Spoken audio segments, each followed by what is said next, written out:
Eh? What'd you say?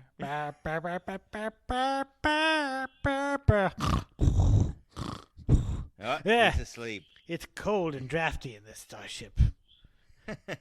I was thinking about Yes. doing a Biden. No, I don't need a cognitive test. Yeah. I do one every day. I run a starship. Well, there you go. You really dated us. Hi, everyone, and welcome to Yelling at Gaseous Anomalies. At least I think that's what it's called. This is, I think it's still your host, Captain Matt Ross, and I'm accompanied by my very aged friend, Exo Michael Pontone. How are we doing tonight, Mike? Okay, well, Captain is getting a little senile. You just forgot my name.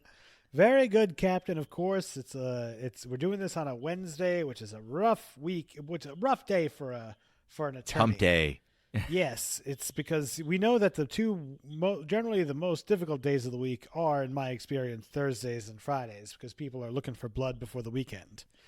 Yeah, they're looking for blood every day. Come on. That's a good point. Yeah, well, what did you think? Tonight we're talking about The Deadly Years. It's the one where they all get really super old. Actually, it's like one of two where they get really super old. The other one, I believe, is the L'Oreal effect, which is in the animated series. But tonight is The Deadly Years, which is written by David P. Harmon, edited a little bit with Gene Kuhn, and directed by, again, our very special director, Joseph Pepney. And now, hold on 1 second. There's also, of course, the TNG episode where they'll get old. Well, yeah, that one where they're getting old is the one with Pulaski, but I think that was more of a virus that was affecting her. So she was aging rapidly because the virus that they made for genetically enhanced humans that had a proactive antibody system, and it would attack people. I'll have to Google the name of it. But what do you think so far of The Deadly Years? The one where they get the Enterprise crew gets old. I mean, fine. I'm always interested. Like it's kind of throwing darts at the wall in terms of sci-fi tropes. Yeah. Like, okay, one, everyone goes crazy. Another one, everyone gets drunk. Another one, everyone gets old. These are tropes that you see in science fiction repeatedly. There was actually a pretty good, very scary X-Files episode, getting old fast, and you had to drink a lot of water in order to offset it. They were on a submarine. Do you remember that? No, that one I don't remember. Which one was that? It was in the beginning. It was in one of the, I think it might have been the first or second season, and Scully, being pretty cool, like the entire place is tapped for water, but she's able to find like a can of tuna that was packed in water and a snow globe, and makes herself like the last little bit and offers it to Mulder, saying that women have higher rates moisture levels in their body because of their breasts, so he should take it. And I remember him being like, yeah, because you have a higher chance of living, you should take it. Anyway, I digress. We're at the X-Files. We're supposed to be in Star Trek. That's quite true. And if you made it the Red Shoe Diaries, you could probably say, "Could I touch your breasts?" for David Duchovny. But that's another Dirty story. Man, that is, yes. Hey, Tasha Yar, the actress Tasha Yar, she was in Red Shoe Diaries as well. But you forgot the name of Denise Crosby, everyone. He is losing it. Yeah. What? Who are you again? Are you the mailman? Anyway, let's talk about The Deadly Years. This was actually written by a new science fiction writer, because he's written for lots of other things. His name is David Harmon, and he wanted to do a comparison between the Western ideal of loving youth and the Eastern ideal of supporting the aged. I don't think that actually comes through on this. It's just a weirdness, and there are lots of other stories. Basically, we have our crew going to Gamma Hydra 4, and this is important for later Star Trek. This is, overall, another Kobayashi Maru derivative, or the derivative for the Kobayashi Maru, or progenitor, that's the word. Because, as we see later in the story, you will see almost the exact same pattern of that test from Star Trek II. Literally the same thing of a no-win situation, which Kirk gets out of. But here we are, The Deadly Years. I will read you the NBC press release from November 13th, 1967. Captain Kirk, loses command of the Enterprise when he takes a landing party to a planet to check the progress of a scientific experiment and exposes all of them to a disease in the deadly years. Not even close. But that's a kind of idea of it. Yeah, disease. No, it's not a disease. It's radiation. It's radiation. But this is where it is. We get to Gamma Hydra 4 with some interesting round-looking buildings. They can't find anyone. Chekhov stumbles across a dead body, runs out screaming, and we get a somewhat comedic moment of seeing two old people. They're looking for the head of the colony. By the way, this colony has only 6 people in it. What the hell type of colony is that? I mean, don't know if you noticed. research base, I guess. I guess so. On the edge of the Romulan neutral zone, 6 people. Not a great plan. Chekhov runs out scared, but they run into Robert Johnson, and it turns out that it's just like his middle name is Dick. Turns out he says he's 29 and his wife is 27, and they both look like they're in their late 80s. Oh God, kudos to Central Casting. You can go out there and find an 85-year-old who looks pretty good, or you can go out and find an 85-year-old who's looking like they're not long for this earth. And my goodness, did they find some of the latter here? Yeah, they those two actors. What's odd is that I was trying to look them up. I guess I was getting too old and tired to really look them up, but. They do look old, and they do play the doddering part well. And then they go beam up to the Enterprise. But what did you think of that opening where it's a set, but were you intrigued or concerned? Or were you looking for dead bodies? Because I know you're a bit of a ghoul as a goth kid. Yeah, what were you looking for? It was fine, I guess. I don't know. To Chekhov running away screaming, again, not very Starfleet of him, but fine. There's always a screaming Chekhov.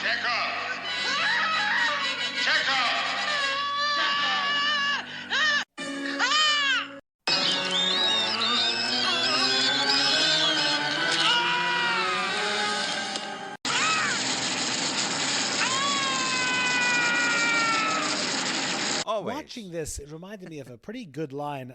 Captain, how do you feel about 2009 Star Trek? 2009 Star Trek to me is almost a shot-for-shot remake of A New Hope, or what I used to call Star Wars in 1977. That's what it is. It's fine. It is. 2009 Star Trek is literally A New Hope from Star Wars. You've got a Death Star giant device, yeah. Death Star device. You got a farm boy who wants to go out on adventure. An old wizened man leading him on his way. A friend he meets who he hates at first. Later they become friends, and then they blow up the giant evil spaceship at the end, and everyone gets a medal ceremony. Except one wears a Nazi-ish type of uniform, and the other one is, Chewbacca doesn't get his gold medal. That's the difference. It's literally the same movie. I didn't see that connection. I think that it struggles with the J.J. Abrams problem of at some point he just stops writing for some reason. He's just like, well, there are some problems here. I'm electing not to try to solve them and roll cameras. But I really like that line from McCoy. Look, he's forgetting already. Where he's like, space is death and dark. No, wait, what is it? Space is disease and danger wrapped in darkness and silence. And it's just like, man, it's a scary place. All their travels. I mean, Harlan Ellison once said that it's like Star Trek is more like a horror show. They go to a new place and something awful's happening. It's like, it's not wrong. Now, it's a lot of body horror in Star Trek, including this one, I would say. I actually like the way they do that. I mean, they come back from the planet and they start aging rapidly. I mean, super rapidly. They did a lot of neat makeup work. In order to save money, Robert Justman, again, said, you got to cut down on the makeup changes. So they decided on 3 major changes. They did other tricks. One of the neat tricks you'll notice, which comes up later or as you go, is that Bill Shatner's shirt gets bigger and bigger because just like in real life where we actually begin to lose bone density, he does as well. So they simulated with his clothing not fitting as much. 93-year-old William Shatner is looking fantastic. He's looking a lot better than he looked in The Deadly Years. Yeah, this might be the only time when the real person is looking much better than their old age makeup. Yeah, that's for sure. He looks robust now. Yeah, no, he's looks like he's in really good shape for someone in his 90s. I'll tell you. Now, tell me, Captain, because I know that you're going to have a little story behind this here. The tiny yeoman. Yes. Who is that woman? That woman, hold on, let me turn the page. She has been things I knew like I was going to get him. Yeah, well, as an old man, I have to write things on paper. Well, her name is Beverly Washburn. She was actually the little girl in Old Yeller, 1957.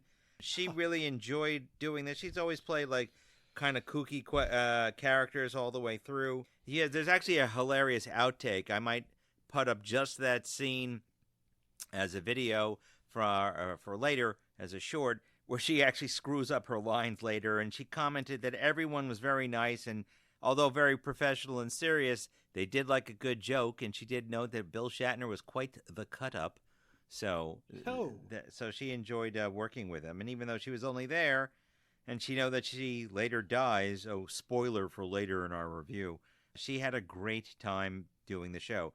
One of the things, by the way, she said that she found bizarre. She was in the makeup chair for 4.5 hours, and they asked her, "Are you claustrophobic?"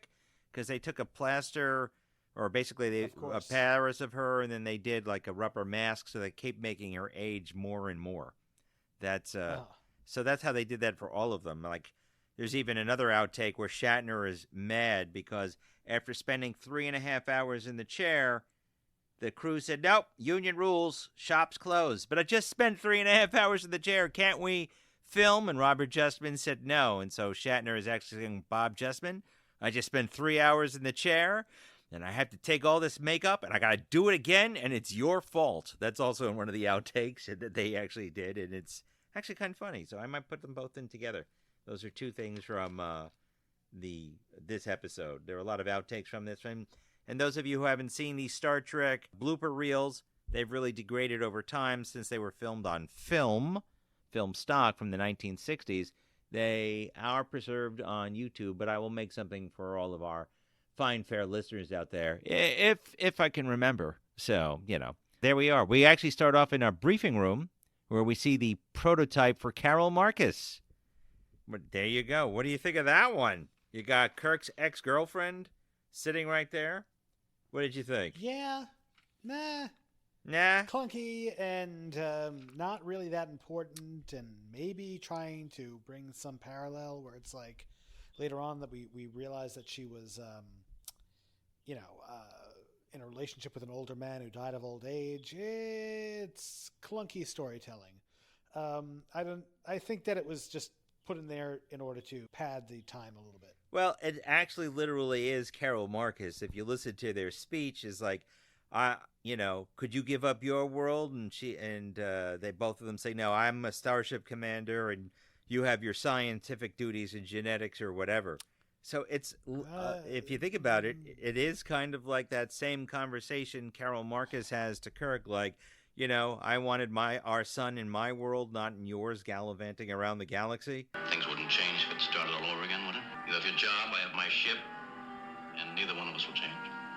You said it, I didn't. So it's almost the same character. I would say that B.B. Besh's Carol Marcus draws on this character more than others. I'm not saying B.B. Besh watched The Deadly Years. I'm saying that somewhere in the back of the mind of the writing, this came on up, so there you go. Sure, this woman is no Carol Marcus. Thank you very much. No, she is no Carol Marcus, and I know Carol Marcus. Carol Marcus was a powerful woman. Mm-hmm. She was probably dynamite when she was younger. I actually liked the English actress who plays her in Into Darkness, as flawed as that movie is. Well, I don't know, sorry. I'm not going to fight how I feel. And I don't know, this woman, she just seemed like an airhead, and she seemed one note. She didn't seem smart. She didn't seem interesting. She didn't seem like a powerful woman. Well, what about our other sort of antagonist, Commodore Stockton? He's not an evil Commodore or one that's insane. He's That's because he's a Commodore, not an Admiral. That's quite true. Admirals or ambassadors, they're evil. If they're Commodores, they're merely, at worst, incompetent.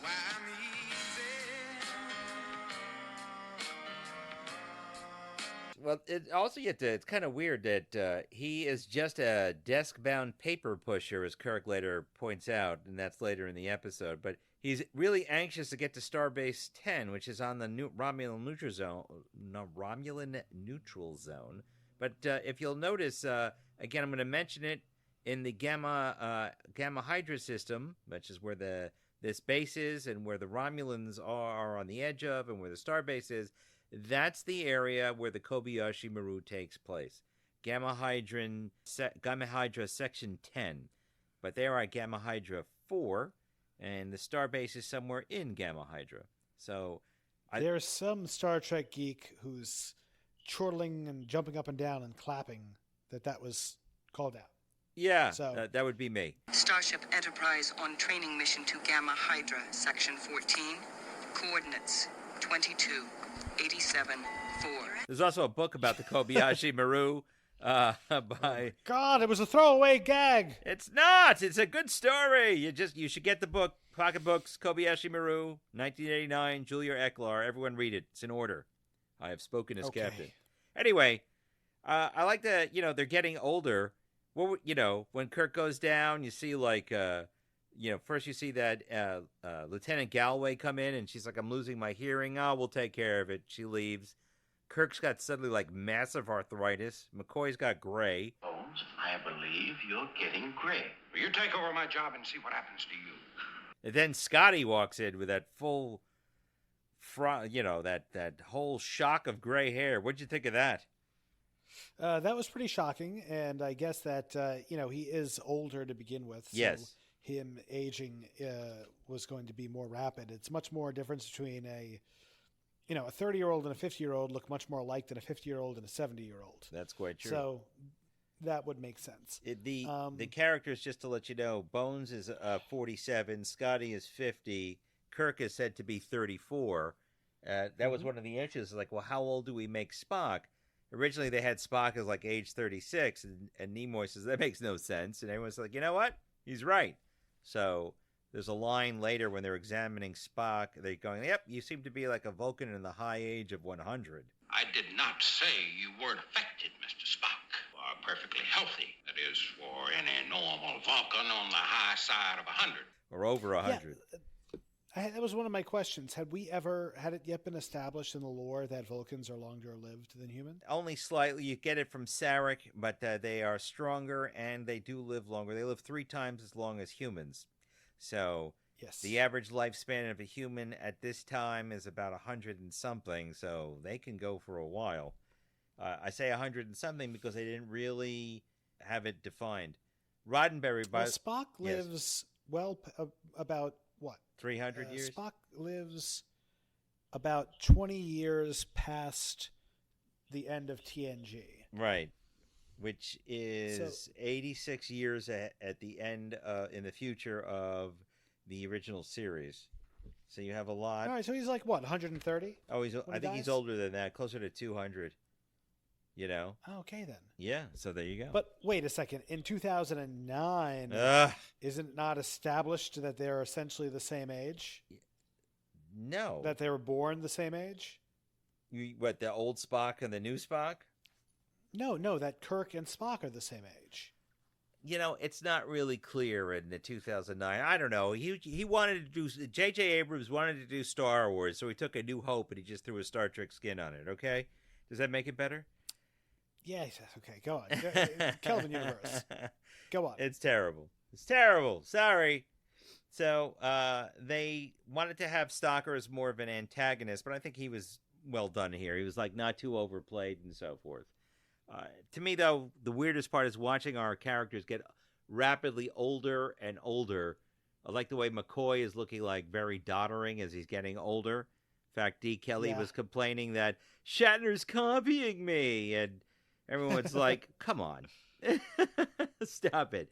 You're both doing old guys. You do it better than him, so. I have to say, this episode, it really did not, it was pretty lowbrow. Yeah. I appreciate the sci-fi concept and the whole thing of a disease and everything and coming to a new place, radiation, incapacitating the crew. But their Mr. Magooish,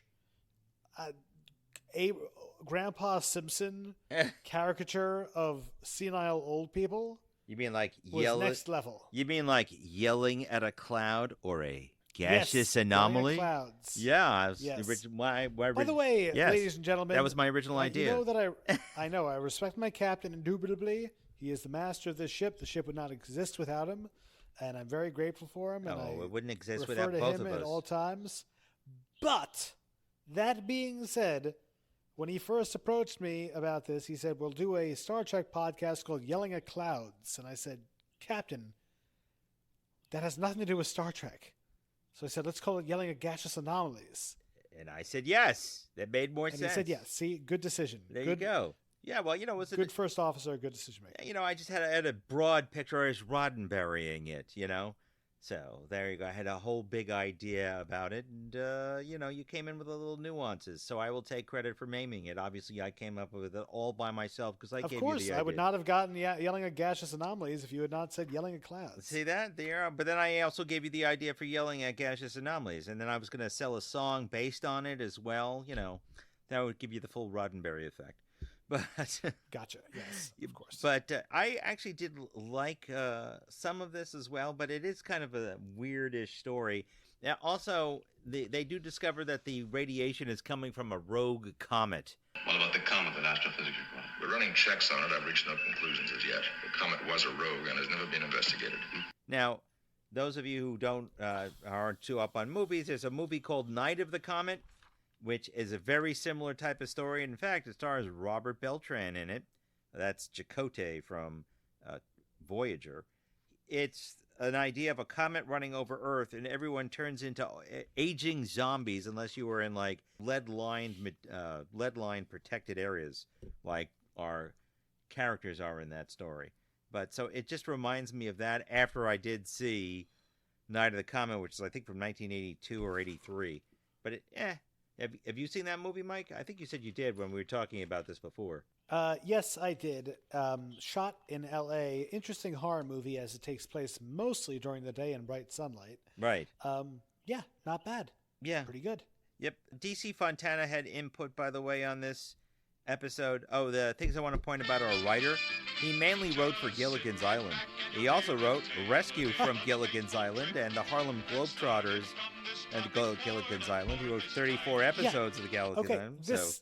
This makes a lot of sense, as in Gilligan's Island, the old person who's rich is just always talking about how rich they are, and the vain hot chick is only ever talking about how vain and hot she is. This guy writes in broad cliches. He does not believe in realism in his writing, apparently. Well, you could make that determination again when you see the next episode of when he does it. We haven't gotten there yet, called A Piece of the Action, which is a Star Trek set in a mobster-like universe.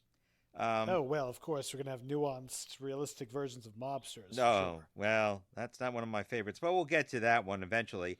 He also wrote The Wonderful World of the Brothers Grimm in 1962, so there's Never heard of it. Yeah, well, it's another film. But they also wanted to change the name of the story because it wasn't originally called Deadly Years. It doesn't really matter, but it sounded because it was something more like Return to Tomorrow or Return to Yesterday. And DC Fontana, who wrote Return to Tomorrow, said, too close to mine. And since she's story editor, her word is law. Roddenberry found it too talky. I have to agree with that. And quite. The courtroom drama came out of nowhere and was not needed. If there's no courtroom drama, then it's not Star Trek. You need to have courtroom drama. They could have gone a different thing. They could have had the main thrust of the story being like the medical mystery. Right. Like, hey, we're going to try different things. We're going to do this and have it be, really good drama with an aging McCoy trying to, use the last bit of what he can remember in order to coach Nurse Chapel into assisting him. But instead, we just got a competency hearing. Yeah. Which is just reiterating the same thing that we just saw. Didn't you remember from 5 minutes ago when you forgot to do something? We sure do. Well, I really don't remember.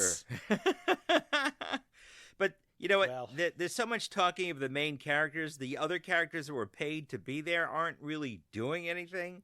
Like they gave the line of Ahura with the different type of codes. Use code 2. They broke code 2. she had nothing to do otherwise. Another character that has almost nothing to do, even though they spend most of their time in sickbay, is Nurse Chapel. She hardly says anything. And one of the things that Robert Justman said is that was complaining is that they're spending $333 a day on Majel Barrett, and she's not doing anything. You better come up with some lines, or I'm gonna leave. That's what he said is his way. He also had like 10 pages of notes on things to change it. They had so many note changes and so forth. However, even though there was a really like 5 rewrites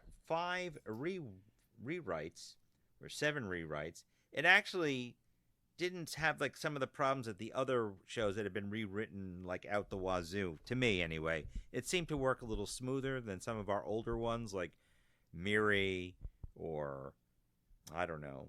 Just anything. Any of the old ones that we both... It definitely, alternative factor, Oh, it definitely God. moved a little bit smoother. Yeah. But it just kind of like smoothly spun its wheels a lot. Yeah. You know what I mean? To me, the idea with the comment's good, but the Commodore acting all panicky and wussy at one point when he said, we'll just take the shortcut, we'll violate treaty to get to the starbase. I don't know. I would think that a competent person who has risen to the rank of Commodore, even if they are just a glorified desk jockey, would know not to violate a major interstellar treaty that, a huge war was based on, and came out of. It just, something about that seems really ridiculous to me. Let's just take a shortcut. Nah? Doing something inexperienced, I would have been fine with that. But Nah. yeah, I dig it. Yeah. So wait a second.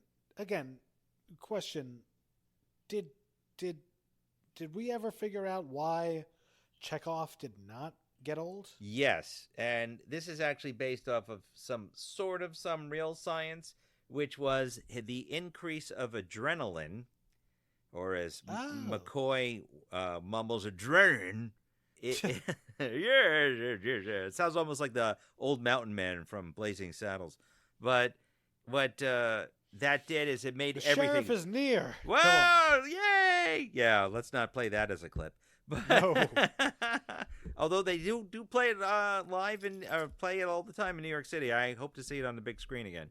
However, that aside, Blazing Saddles by Mel Brooks, it's really good stuff. They had said that adrenaline could actually hold back radiation poisoning, and there were some studies studying adrenaline as a possible way to carry effective medications and to reduce radiation sickness. It wasn't really followed up on because there's only so far you can go.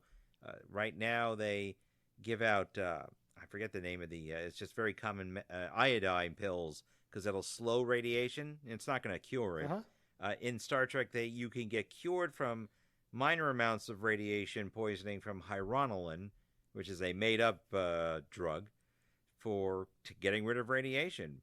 But adrenaline, or adrenaline, as McCoy is like to say, is one of the ideas that they were using. I do like Chekhov's grousing about all the tests that the doctors do on them. Did you find that humorous? Yeah. Some more blood, Chekhov. A needle won't hurt, Chekhov. Take off your shirt, Chekhov. Roll over, Chekhov. Breathe deeply, Chekhov. Blood sample, Chekhov. Marrow sample, Chekhov. Skin sample, Chekhov. If I live long enough, I'm going to run out of samples. You'll live. Oh, yes, I'll live. But I won't enjoy it. I did like that weird, reverse upside down Stairmaster. I feel like we'd seen that before. Yes, someplace. in the Corbomite maneuver, that was what Kirk is on, and he yells at McCoy, "You saw the red alert on. Why didn't you tell me?" "Well, I had to do your physical." What am I, a doctor or a moon shuttle conductor? My God, Corbinite all over this episode. Jesus. Corbomite maneuver. I still like the Corbomite maneuver, and it's got some fun moments in it. You did not like it as much as I do, but that's a story for the past. Moving forward into this, I also like the interaction between Spock and McCoy. I think that's some of the best comedy in this thing. Is McCoy gets older, Spock's telling him, "I like to keep my room at 125 degrees." That's some HVAC system on the Enterprise. I've adjusted the environment of my quarters to 125 degrees, which is at least tolerable. However, I see I'm not going to be making any house calls on you. I wondered if perhaps there was something which could lower my sensitivity to cold. I'm not a magician, Spock. Just an old country doctor. As I always suspected. Well, I mean, all species are going to have different environments that they prefer. Right. I always like that episode with the disabled person in DS9. You like that episode? Oh, God. I hate that episode. I thought that the actor did a very good job, and I thought that it was a good, it was cool. She was struggling and in pain in normal times, and then she's able to float around her little quarters. Yeah, for sexy time with Bashir. Correct. And what's his name? The Cardassians like environments darker and hotter than humans. That is true. In The Wire, my favorite character, Ilan Gaup, was complaining about that. He's like, everything here is too cold and too bright, and good foreshadowing, when you see Tarek Noor in flashbacks, it's much darker. Yes. Anyway. But yeah, no, I understand that, but I really can't stand that DS9 episode with the wheelchair. In fact, that's one of my first Penske comments ever, because why? She's got a chip on her shoulder a mile wide and 10 feet deep. It's just ridiculous. It was not a well received episode, but eventually when we get there, we can refer to that as well. But it is just not. She's also prickly. The name of that episode is called Melora, by the way. She is just an asshole in that episode. That's the main reason. It's just not a lot of fun. And then Bashir becomes kind of like overly sympathetic and feels sorry for her as opposed to being empowering. I didn't like it. I just thought it was ridiculous. What did you think, by the way, now getting back to our Deadly Years episode, what did you think of the makeup effects? I'm just curious. Pretty good for what? What are we talking about here? 1967? 67. Yeah. And, other times in that era, there was a fair amount of makeup effects that would occur in the Twilight Zone. Of course, they had much less money, but it was also easier to cover things up in black and white. Honestly, not bad, and honestly, pretty good approximation of what DeForest Kelley would end up looking like. That's true. Although he never actually got too old. He held him there pretty well. He got very thin and frail when you weren't allowed to actually approach him because he was so frail in his later years. I do like the fact that Spock had like the gray sideburns type of thing. He actually liked it because he was like, I have to do less makeup than the rest of you, haha. So, yeah. And this is like another weird episode where I realize why I kind of roll my eyes at George Takei complaining about Shatner. Yeah. Because I'm looking at this and I'm like, Takei has 2 lines in this entire episode. Right. And Shatner is covered in makeup, doing crazy, wild, emotional swings, and probably had to memorize everything a couple of hours before they shot. Yep. And then George Takei is like, why aren't you being nicer to me? I'm like, shut up! You're a background actor. That's actually one of the... It's like, I got no time. That's one of the bits I think it is in Shatner's one man play. He goes like, I had to memorize like 20 pages of dialogue, be on set more times than you are, and in every episode, and you're complaining that you have 2 lines. Yeah, I mean, I could see that, but there was some obnoxious things that were in there. We can get into that when we come into it. It had something more to do with like Bill Shatner being unaware that George Takei is gay. I mean. But it wasn't like, I hate you. It wasn't like that. And, there are some things. Each actor has their own ego. I mean, the fact that D. Kelly, the nicest guy ever, was complaining that he thought that Bill Shatner was stealing his old man acting. I mean, how do you measure that? Was it like, it was like, oh, I hit this button and suddenly I'm old? I think that's absolutely ridiculous in this. But getting to the story, again, besides the fact that his ex-lover seems to like older guys, which Bill Shatner is like, yeah, I feel kind of creepy about that because I'll be dead soon. You can go on to your next older guy. I thought that was weird. That trial scene is absolutely unnecessary, 100%. But it's more interesting for the fact that not only can Stalker is trying to take the blame on himself, but Spock saying, "Shut up, I had to make the decision." I thought that was kind of that's one interesting thing out of that entire trial, not the yeoman or the people saying you said the wrong command. And Responsibility of this hearing is mine. On the contrary, Commodore. As presiding officer and as second in command of the Enterprise, the responsibility is mine. we're around Gamma Hydra 2, Gamma Hydra 4. Everyone's whispering. That is a foregone conclusion. Those things are But then you have that confrontation between Kirk and Spock in their quarters. What did you think of that? Traitorous. Disloyal. You stabbed me in the back the first chance you get. Spock, get out. I never want to have to look at you again. Fine. No. I don't know. Pointless. They kept making the same joke plot beat kind of over and over again, and then again they should have they were missing a okay. Usually in Star Trek there are 5 acts, correct? Yes.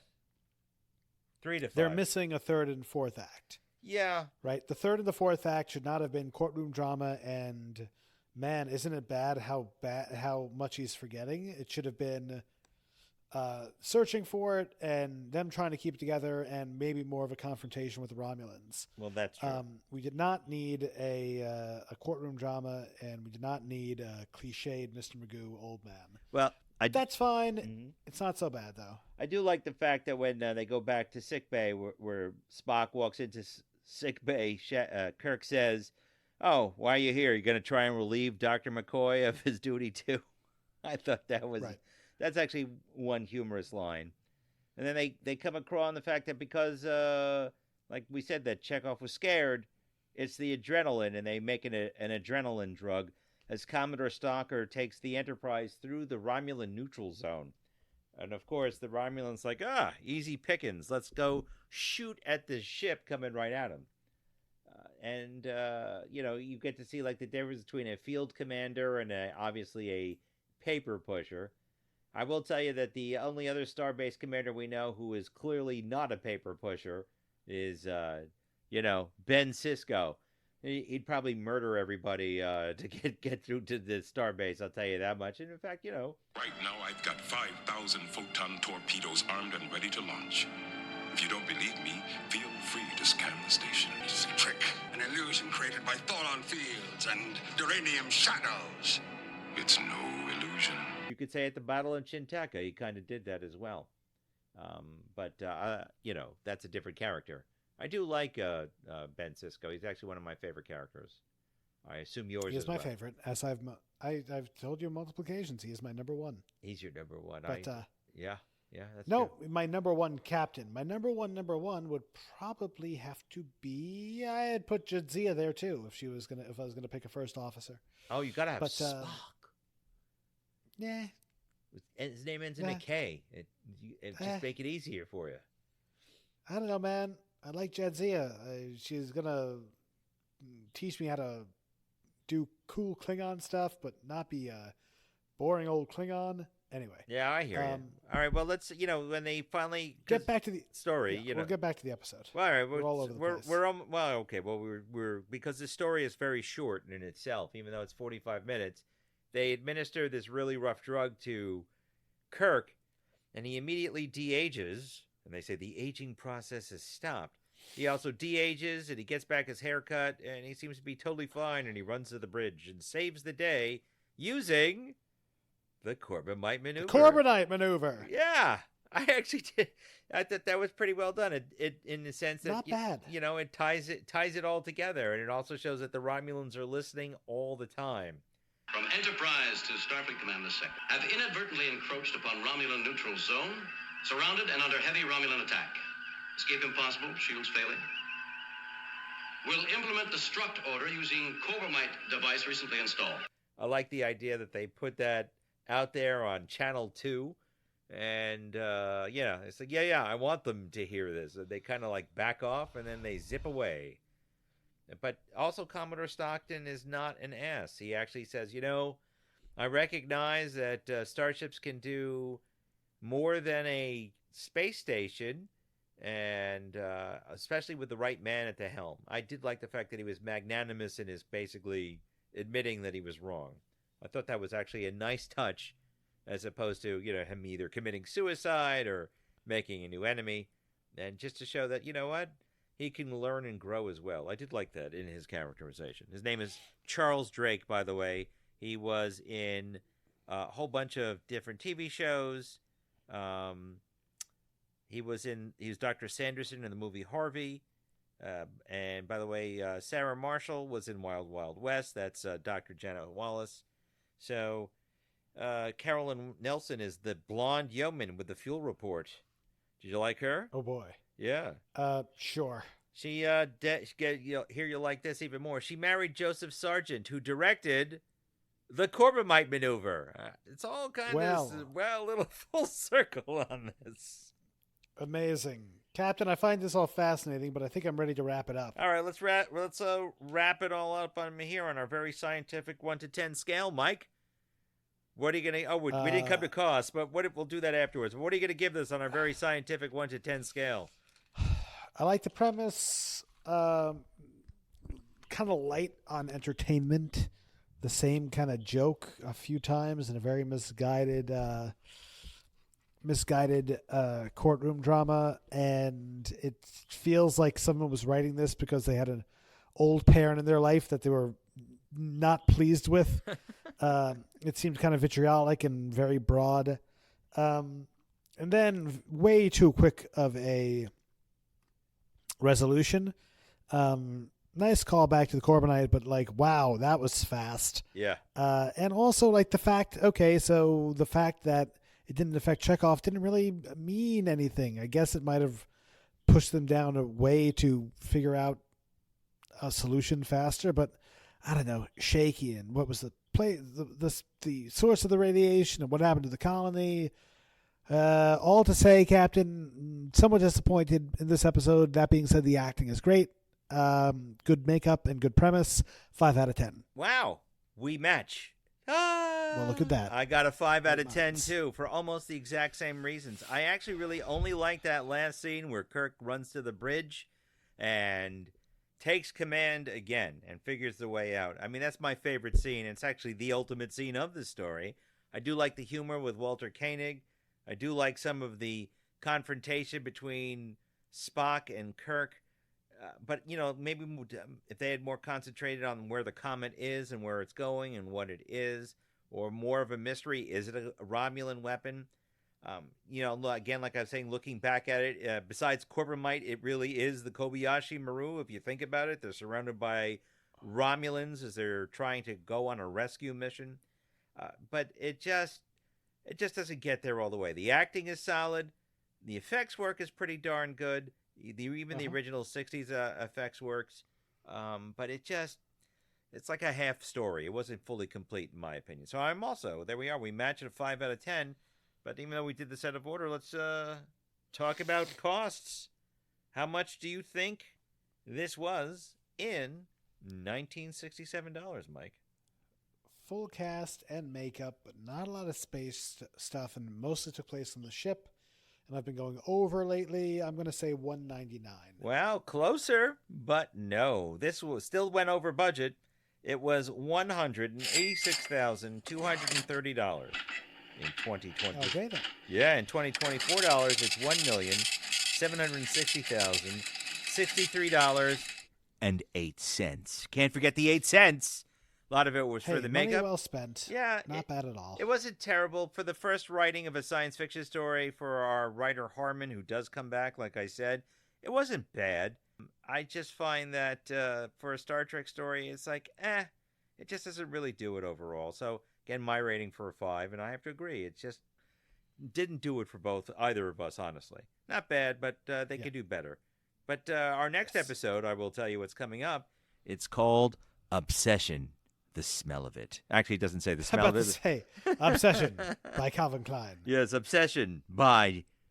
We'll find out later next time. So anyway, everyone out there, thanks again for listening, liking, sharing, and subscribing and all that. Don't forget to like, share, and subscribe on YouTube and hit that bell notification and subscribe in all those podcatchers out there, Podbean, Apple Music, and Apple iTunes, all that stuff. And, if you want to drop us a line, email us at yellingatgas@gmail.com or leave a comment on the YouTube channel or anywhere, and we'll respond as quickly as possible, obviously. And don't forget to buy a t-shirt in our TeePublic t-shirt store under Yelling at Gaseous Anomalies. Otherwise, Mike, anything else? Get them for Christmas. Yes! They will say, Christmas. what the hell is this? Hanukkah, Who are these guys? Kwanzaa. I've never heard of this. All the holidays. All the holidays made by the Hallmark Corporation. All of them. Or Christmas, Kwanzaa. Any New York court personnel listening, just, it makes the perfect corporate gift for your clerk, judge, court officer, court attorney, court officer. Attorneys. Oh, yeah. They'll love it. They don't want a bonus.